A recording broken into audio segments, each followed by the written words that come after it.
নমস্কার বন্ধুরা, বাসনা রান্নাঘরে সবাইকে স্বাগত। আজকে তোমাদের দাদাভাই দেখো ইলিশ মাছ, খয়রা মাছ, আবার ছোট ইলিশ মাছ, তিন রকমের মাছ নিয়ে এসছে। তো তিন রকম রান্না করবো না, এত মাছ, আমরা মানুষ হয়েছে 4 জন। তাই এই ইলিশটা কি রান্না করি দেখো, আর এই খয়রা মাছটা কিভাবে রান্না করি দেখো। তোমরা প্রথম থেকে শেষ পর্যন্ত ভিডিওটা দেখো, এটা আবার কালকে করবে। আমি ইলিশ মাছটা কেটে নিচ্ছি।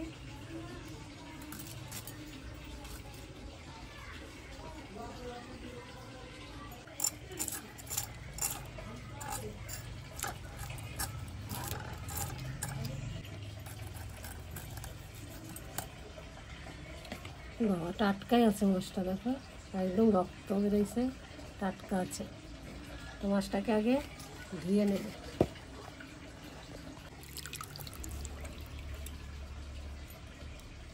একবার ধুয়ে নিলাম হালকা করে, পরে একবার ধুয়ে নেব।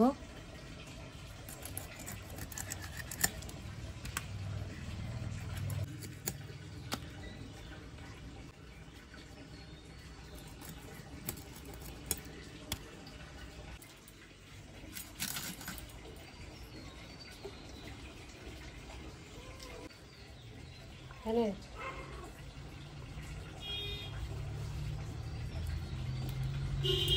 খয়রা মাছটা কেটে নিই।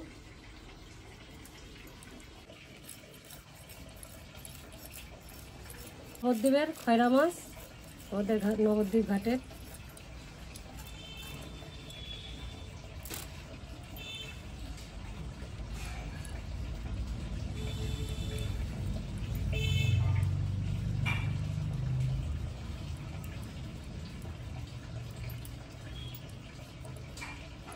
খয়রা মাছ কাটলে এইভাবে কাটলে কী হলো, তো পেটটা খসে না। এই যে লেজের এইখান দিয়ে মাছ কাটলে খুব সুন্দর হয় খয়রা মাছ কাটে। ব্যাপারটা অঙ্কিতা, সেই ডিম খাবে না লোকে বলছিল, সেই তারপরে আবার সেই ডিমের দাম কমে গেছিল। কমে যাবে, মাছ আমরা খেয়ে নিই।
বন্ধুরা, দুটো মাছ আছে, কেটে ধুয়ে আসছি।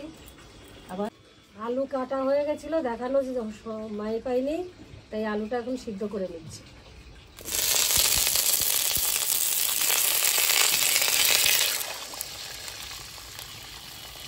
বন্ধুরা, রান্না বান্না থেমে গেছিল বৃষ্টি, আবার এখন দেখো অল্প অল্প রোদ বেরোচ্ছে। বাড়িতে দেখো অবস্থা, একদম বৃষ্টিতে একদম জল জমে গেছে। এখন আমি মশলাটা করে নিই। কালো সর্ষা, কাঁচা লঙ্কা আর দুটো হলুদ সর্ষা নিয়ে নিচ্ছি। বিয়ে বাড়ির থেকে দিয়েছিল, আমি ঝেড়ে ধুয়ে রোদে শুকিয়ে আমি কৌটায় ভরে নিয়েছি। এর জন্য তোমরা ভেবো না যে সর্ষা ধুলো না।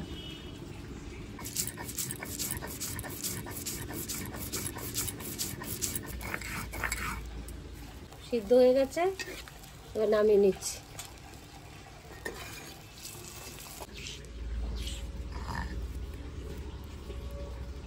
মশলাটা এর মধ্যে তুলে নিয়েছিলাম, মাছগুলোর মধ্যে দিয়ে দিচ্ছি।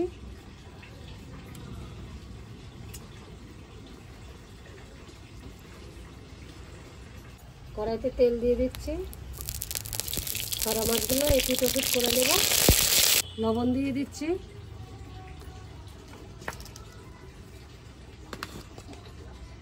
হলুদ দিয়ে দিচ্ছি।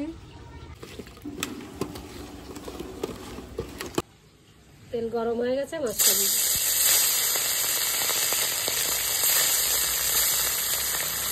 খয়রা মাছের মশলাটা করে নিচ্ছি।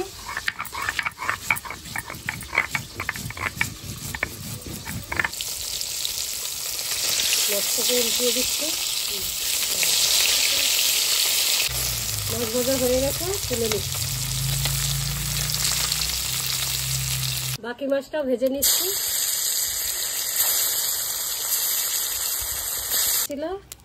এখন কড়াইতে আবার তেল দিয়ে দিচ্ছি। খয়রা মাছটা রান্না করে নেব। কালো জিরে দিয়ে দিচ্ছি। আমার হাতে জল ছিল। বেগুনগুলো দিয়ে দিচ্ছি।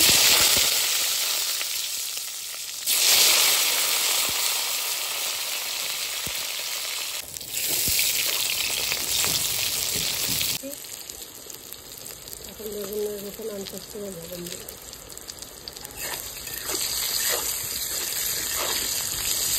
একটু হলুদ দিয়ে দিচ্ছি। হলুদ,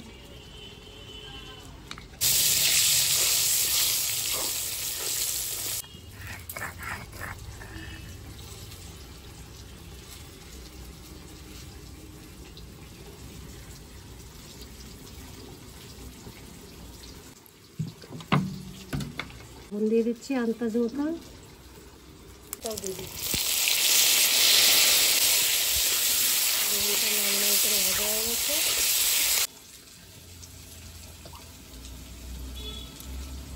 এবার এই মশলাটা আমি দিয়ে দিচ্ছি।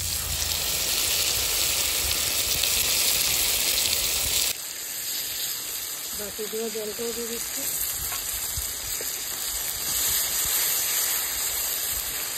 লাগবে কিনা সন্ধ্যা। ধনে কত আনতে হবে তুমি ফ্রিজের মধ্যে দেখো, দেখবো কি মশলা কষানো হয়ে গেছে। এবার জল দিয়ে দিচ্ছি।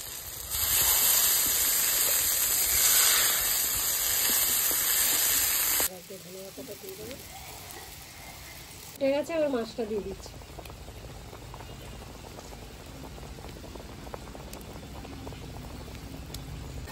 দেওয়া যাবে তো। এবার একটু ঢাকা দিয়ে দেবো 5 মিনিটের মতো। ঢাকাটা তুলে নিচ্ছি। এবার আমি ধনে পাতা কুচিয়ে নিচ্ছি, ওটা দিয়ে দিচ্ছি। যারা খেতে না চাও ধনে পাতা দিবা না, একদম ইলিশ মাছের মতন করে খেয়ে নেবা, স্বাদও লাগবে। আমাদের ধনে পাতা পছন্দ, তাই দিলাম। ঢাকনাটা তুলে নিচ্ছি। খয়রা মাছের তরকারি হয়ে গেছে, আর নামিয়ে নিচ্ছি।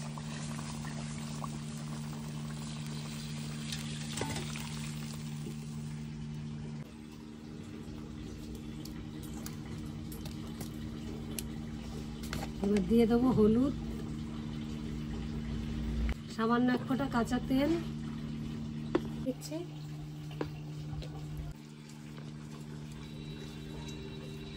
এটার মধ্যে কোনো ফোড়ন টোড়ন দেবো না, একদম ডাইরেক্ট মাছটা দিই।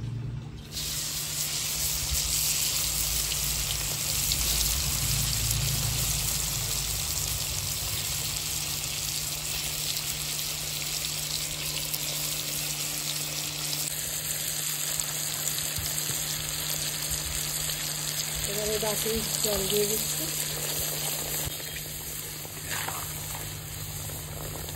ঢাকনাটা তুলে নিচ্ছি।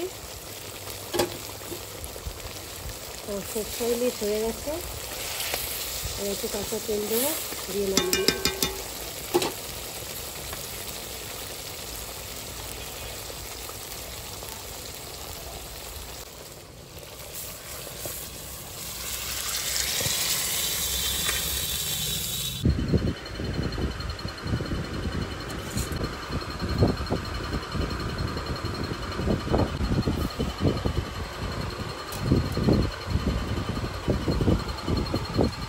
ভাইরা আজকে বাজারে গিয়েছিলাম, তো অনেক মাছ মাছ কিনলাম, 2-3 রকমের মাছ কিনলাম। তো সবই ইলিশ মাছের মতোই গন্ধ। এই ইলিশ, বড় ইলিশ ভাপা করেছে, সর্ষ দিয়ে ভাপা করেছে। এটা একটা একটা করে দেখাচ্ছি।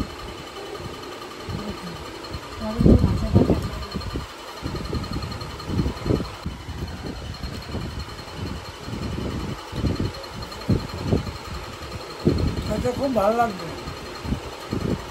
বর্ষার সময় ইলিশ তো সবসময় পাওয়া যায় না, আজকে ইলিশ কম আছে আমদানি, তবুও নিয়ে আসলাম।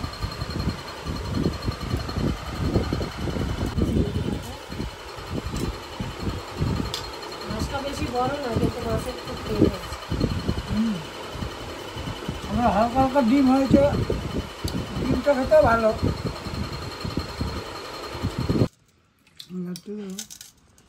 কারেন্ট নাই, লাইট জ্বালাও। বেগুন দেবো না,